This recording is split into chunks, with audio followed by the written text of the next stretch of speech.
Olá, meninos! Dando continuidade ao nosso conteúdo, esse próximo capítulo a gente vai dividir ele também em duas partes, porque ele é um capítulo muito extenso. É um capítulo que fala sobre os plateumintos e os nematóides, tá? É um capítulo bastante extenso, tá? Então hoje a gente vai falar sobre os plateumintos, ok? Deixa eu colocar aqui para vocês então a tela. Bom, agora a gente vai começar a estudar os vermes, tá? O primeiro verme que nós vamos estudar são os plateumintos. O próprio nome, ele é bem sugestivo. Plateuminto significa vermes chatos, né? Ou vermes achatados. São animais aí que possuem, né, simetria bilateral. É o primeiro grupo de animal que possui o processo de cefalização. Vou explicar para vocês isso, o que funciona, tá? No mais, eles são triblásticos, são protostômios, são acelomados. O que significa dizer, né, que são acelomados? Não possuem aí o celoma, a cavidade que abriga os órgãos viscerais. E o grupo dos plateumintos, eles são divididos em três classes: turbelária, trematoda e cestoda, tá? Nessas três classes, nós temos indivíduos de vida livre e nós também temos indivíduos parasitas, tá? Parasitas geralmente internos, né? A nível de parasita, nós temos duas classificações aqui, ó. Parasitas monogenéticos, são aqueles que só têm um hospedeiro. Parasitas digenéticos, são aqueles que possuem dois hospedeiros, um definitivo e um intermediário. Eu já expliquei para vocês a diferença entre os dois, tá? O hospedeiro definitivo é aquele que o parasita se reproduz sexuadamente. E o intermediário é aquele que se reproduz assexuadamente, tá? Nesse grupo aí, nós vamos ter alguns elementos bem conhecidos, como Schistosoma mansoni, as tênias, né? Tênia solium, Tênia saginata, tá bom? Na maioria das vezes, esses vermes, eles habitam vários tipos de ambiente, né? Tanto de solo úmido, quanto água doce, água salgada, tá? Então, eles habitam aí os mais diversos ambientes. Falando um pouco aqui sobre a sistemática, nós já temos um quadro evolutivo, né? Nos plateumintos, nós vamos ter sistema digestório, sistema nervoso e, pela primeira vez, nós vamos ter o sistema excretor, tá? Então, o sistema digestório continua sendo incompleto. Possui boca, mas não possui ânus, tá certo? Então, eles capturam alimento, certo? Ou os parasitas se alimentam de sangue. No caso, os que de vida livre, que é o caso da planária, captura alimento através de uma traqueia retrátil, desculpa, tá? Então, ela possui uma faringe aí retrátil, uma traqueia junto com a faringe retrátil aí, que serve para capturar o alimento, tá bom? Eles não possuem sistema respiratório e nem sistema circulatório. As trocas são feitas pela superfície do corpo e a circulação também é feita por difusão de célula em célula, tá bom? A excreção, que é o sistema excretor desses animais, é feito por um grupo de células ciliadas chamadas de células flama, ó, tá? Essas células flama, também conhecidas como protonefrídeos, elas fazem a filtração das células, eliminando os resíduos nitrogenados. Então, é o primeiro grupo de animal que possui sistema excretor na escala evolutiva, tá? As estruturas responsáveis pela excreção nos plateumintos são chamadas de células flama ou solenócitos, tá bom? A nível de sistema nervoso é onde nós temos aí a maior parte das questões de vestibular. Como eu disse para vocês, os plateumintos é o primeiro grupo de animal a possuir um sistema nervoso centralizado, né?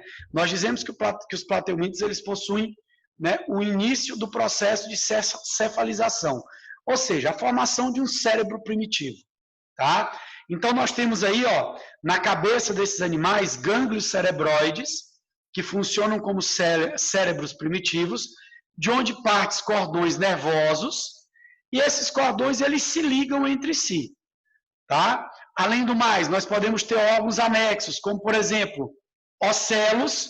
O que são ocelos? São óleos primitivos. Eles não formam imagens, eles só capturam, né, claridade, mas eles não formam imagem, tá bom? Somente luminosidade. E existe também, no caso da planária, que é o animal que a gente pega como exemplo, protuberâncias laterais, né, chamadas de aurículas, que são quimiorreceptores, tá bom? Então, veja só, os plateumintes é um grupo de animal que ele possui 3 sistemas. Um digestório incompleto, um excretor através de células flama, né, e um sistema nervoso chamado de ganglionar ventral, onde nós temos gânglios cerebroides, certo? De onde parte cordões nervosos. Esses gânglios cerebroides, tá? De onde parte cordões nervosos, é como se fosse um cérebro primitivo. Daí nós temos aí o que a gente chama do início do processo de cefalização, que é a formação de uma cabeça com o cérebro. Tudo bem? Beleza? Tranquilo? Continuando aqui.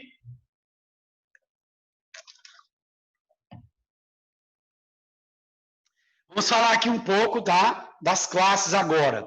Os turbelários, que é a classe turbelária, né, são plateumintes de vida livre, não causam doenças, são geralmente encontrados em água e solo úmido. O principal representante desse animal aqui, ó, desse grupo aqui, são as planárias. As planárias, elas são as representantes gerais do grupo dos plateumintes, tá? Eles são vermes monóicos, que vivem aí, geralmente em regiões alagadas ou pântanos, tá? Existem alguns representantes marinhos, que no caso as planárias marinhas são bem coloridas. Como eu disse para vocês, eles possuem aí os ocelos, né, que captam luminosidade. Tem aí as aurículas que captam aí substâncias químicas para procurar alimento. São animais monóicos, tá? Porém, eles possuem uma reprodução assexuada, fragmentação e regeneração. Esses animais, pessoal, eles possuem um alto poder regenerativo. Tanto é que se você pegar uma planária e cortar ela em 10 pedaços, cada pedaço que você cortou vai dar origem a um novo animal, tá? Então, ele possui um alto poder regenerativo. E lembrando, todas as vezes que nós dizemos que um animal possui um alto poder regenerativo, significa dizer que ele é primitivo e não evoluído. Tá? A fragmentação, né, ela acontece aí por laceração transversal, né? Um pedaço do corpo do animal ela se estica até se romper, cada pedaço vai dar origem a um novo organismo, tá bom? E, como eu disse para vocês, elas são monóicas, né? São hermafroditas. Porém, elas não se autofecundam. As planárias promovem o que nós chamamos de fecundação cruzada, que é quando duas planárias se tocam, né, se encontram, se tocam, né, e trocam espermatozoides que posteriormente vão fecundar os óvulos. Tudo bem? Beleza? Tranquilo? Bom, agora nós vamos para os trematódios, ou a classe trematoda.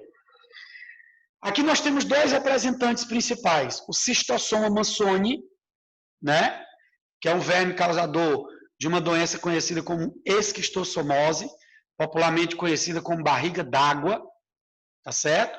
E a fascíola hepática, que é um verme também que pode causar doenças em humanos, chamado de fasciolose, mas geralmente ela é comum, tipicamente comum, em carneiros, tá? Em outros organismos, tá bom?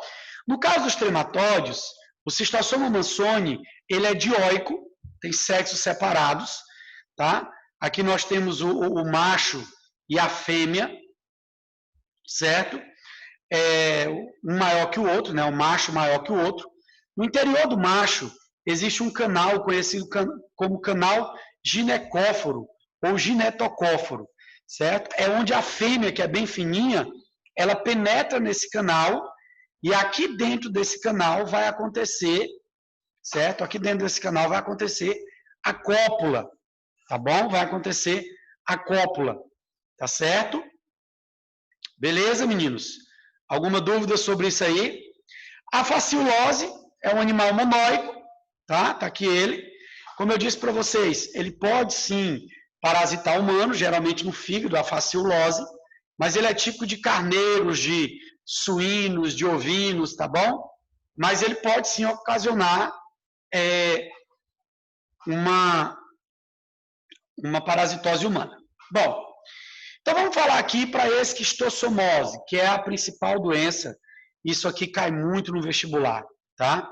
A esquistossomose é uma doença conhecida também como barriga d'água. Ela é causada pelo verme Schistosoma mansoni, tá? Esse verme, ele causa, né, danos ao sistema porta-hepático, que é justamente as veias que ligam o fígado ao intestino, causando aí alguns sintomas bem característicos, como a ascite, que é o acúmulo de líquidos no abdômen, né, o aumento do baço, o aumento do fígado, tá? Então vamos entender um pouco do ciclo dessa doença. Então tudo se inicia, tá? Tudo se inicia quando o indivíduo doente, ele libera nas fezes os ovos. Esses ovos, eles vão cair em água. Geralmente, água parada, tá? Por quê? Porque no caso do Schistosoma mansoni, ele tem dois hospedeiros. O hospedeiro intermediário, que é o caramujo, e o hospedeiro definitivo, que é o homem. Só que o hospedeiro intermediário, que é o caramujo, geralmente é um caramujo do gênero Bianfalaria, tá? Um planorbídeo, que é um caramujo que vive em águas paradas, lagos, lagoas, açudes. Então, o que acontece? Quando o homem doente, ele defeca, nos ovos estão contidos, nas fezes estão contidos os ovos. Esses ovos caem na água e eles liberam a primeira larva, que é o miracídio. O miracídio, ele vai penetrar no caramujo. Dentro do caramujo, tá? Eles vão se transformar e vai ser liberado depois pelo caramujo a segunda larva, que é a cercária. Essa cercária, ela vai penetrar no homem. Então, eu já vi várias questões de vestibular falando sobre essa questão das larvas. O miracídio, ele parasita o caramujo. A cercária parasita o homem, tá? A cercária, ela tem essa cabecinha e essa cauda bífida aqui, ó, dividida em duas, né? E quando que a cercária penetra o homem? Penetra no homem.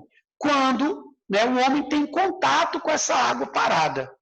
Ou tomando banho, ou lavando os pés, né? Ele tem que ter contato com essa água parada. Quando o homem tem contato, essas larvas, elas penetram pela pele, causando uma coceira, uma dermatite, tá? Tanto é que essas lagoas que são contaminadas pela cercária são chamadas de lagoas de coceira, tá? Inclusive, existe um ditado que cai aí nos vestibulares, e vocês têm que ficar atentos, é o seguinte: se nadou e coçou, é porque pegou, tá? Então, geralmente, esse ditado se remete a esquistossomose, também conhecida como barriga d'água, tá bom? Então, o ciclo é esse, né? O homem doente libera os ovos nas fezes, as fezes caem na água, a primeira larva é liberada, os miracídios penetram no caramujo, que é o hospedeiro intermediário. Dentro do caramujo, os miracídios se transformam em cercária e são liberados na água, e o homem, ao ter contato com essa água, né, essas cercárias penetram na pele, causando aí uma coceira, um prurido. Depois eles caem aí na corrente sanguínea e eles vão justamente para o sistema porta-hepático, né? Então, principais sintomas, né, na penetração da cercária: coceira, depois febre, né, tosse, diarreia, vômito, emagrecimento. Depois nós temos aí uma hepatomegalia, que é o aumento do fígado, esplenomegalia, que é o aumento do baço, e a ascite, né, que é justamente a liberação de água. Lembrando que se essa doença não for combatida, né, se ela não for tratada, pode ocasionar cirrose e a morte hepática, levando à morte. Tudo bem? O tratamento é simples, são medicações específicas. E a profilaxia, como é que você evita isso? Primeiro, né, como tudo se inicia através das fezes, saneamento básico, né, dar um destino apropriado para os dejetos humanos. Depois, controle do hospedeiro intermediário, dos caramujos, através de substâncias molusquicidas, né? Ou através de peixes, né? Que é feito pelo controle biológico. Depois, evitar o contato com essas lagoas, tá? Supostamente infectadas. E, por último, o tratamento dos doentes, ok? Beleza? Tranquilo? Vamos lá. Bom, agora nós vamos para a terceira e última classe, os cestódios. Os cestódios, eles são endoparasitas, né, internos, e são representados principalmente pelas chamadas tênias, ou popularmente conhecidas como solitárias. O que acontece? Essas solitárias são animais monóicos, né, possuem um único sexo. O corpo dela é dividido em cabeça, que é conhecida como escólex, né? E depois o corpo é todo dividido em anéis, chamados de proglótides. Nós temos dois tipos de tênias, né? Tênia solium e tênia saginata. Uma das principais diferenças entre as duas é justamente na cabeça. A tênia solium, além dessas ventosas de fixação, elas também possuem ganchos. A tênia saginata possui só ventosas. Tá? O que é importante? Esses proglótides, a partir do momento que eles vão amadurecendo, eles vão sendo liberados. Né? Eles fazem, no caso, como esses animais eles são monóicos, nesse caso eles se autofecundam. Porque o nome solitária, ele vem, porque geralmente o indivíduo só tem um único hospedeiro dentro de si. Tá? Então eles se autofecundam. Quando esses proglótides vão amadurecendo, eles vão se autofecundando e eles vão ficando grávidos. E esses proglótides, eles vão sendo liberados nas fezes, tá? Eles vão sendo liberados nas fezes, tá certo? Diante disso, nós temos duas doenças ocasionadas pelos vermes dos cestódios. A teníase e a cisticercose. A teníase é justamente quando o indivíduo ele possui o verme adulto no intestino. Tá? Como que isso ocorre? Pegando o ciclo inicial, tudo se inicia quando o indivíduo infectado ele libera, né, nas fezes os proglótides com ovos. Inclusive, pessoal, é visível, tá? Esses proglótides eles são visíveis a olho nu. São pequenas estruturinhas brancas afiladas que tem nas fezes. Então eles liberam esses proglótides, né? Que não é tão fácil ver, mas com uma, digamos assim, uma análise minuciosa pode, dependendo do tamanho também, né? Pode ser visto, até porque, se eu não me engano, as tênias elas podem ter 8 metros, um pouco mais de comprimento, né? Como são vermes achatados, ela se enrola dentro do nosso intestino, tá? Então, esses ovos são liberados juntamente com os proglótides, tá certo? Depende se for liberado mais de um proglótide, né? Você começa a ter uma visão melhor deles, né? Então, essas fezes com esses ovos, elas contaminam água ou alimentos, tá? O porco e o boi, certo? Nós temos aí o porco e o boi como hospedeiros intermediários. No caso da tênia solium, é o porco. No caso da tênia saginata, é o boi. Então, o porco e o boi ingerem esses ovos, ou em água, ou na comida, e aí esses ovos eles vão eclodir, né, e vão se transformar na larva, conhecida como cisticerco. Essa larva ela é popularmente conhecida como pipoquinha ou canjiquinha. E essa larva ela vai parasitar todo o porco. Óleo, cérebro e principalmente os músculos, que é a carne. Então, o ser humano ele adquire, ao comer essa carne de porco ou de boi, mal cozida ou mal passada, que contém as larvas desse verme. Então, quando o indivíduo ele come a carne contaminada, essas larvas vão lá para o intestino e se transformam num verme adulto, né, continuando o ciclo. Então, nesse caso, nós temos aí, né, uma questão sanitária, certo? Esses caroços que dá na carne do porco e do boi, eles são visíveis a olho nu.